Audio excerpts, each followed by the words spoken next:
மார்கழி 6வது நாள். இன்னைக்கு வந்து எனக்கு காலையில் ஒரு 4:30 போல் டே வந்து ஸ்டார்ட் ஆகிடுச்சு. நான் வந்து காலையிலே எழுந்து பிரம்ம முகூர்த்த நேரத்துலேயே பூஜை பண்ணிட்டேன். ரொம்ப ஹாப்பியாக இருந்தது.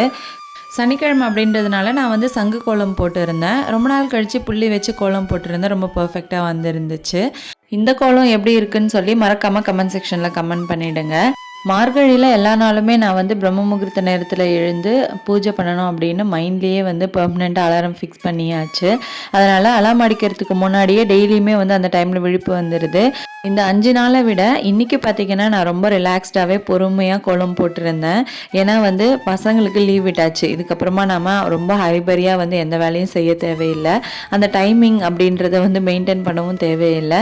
நாம் வந்து நினச்சபடி நல்லபடியாக பூஜையை முடிச்சுட்டு அதுக்கப்புறமா வந்து மற்ற வேலைகளை செஞ்சுக்கிட்டால் போதும். பொறுமையாகவே பண்ணிக்கலாம். வீடியோ பிடிச்சிருந்தால் லைக் பண்ணிவிடுங்க. தேங்க்யூ.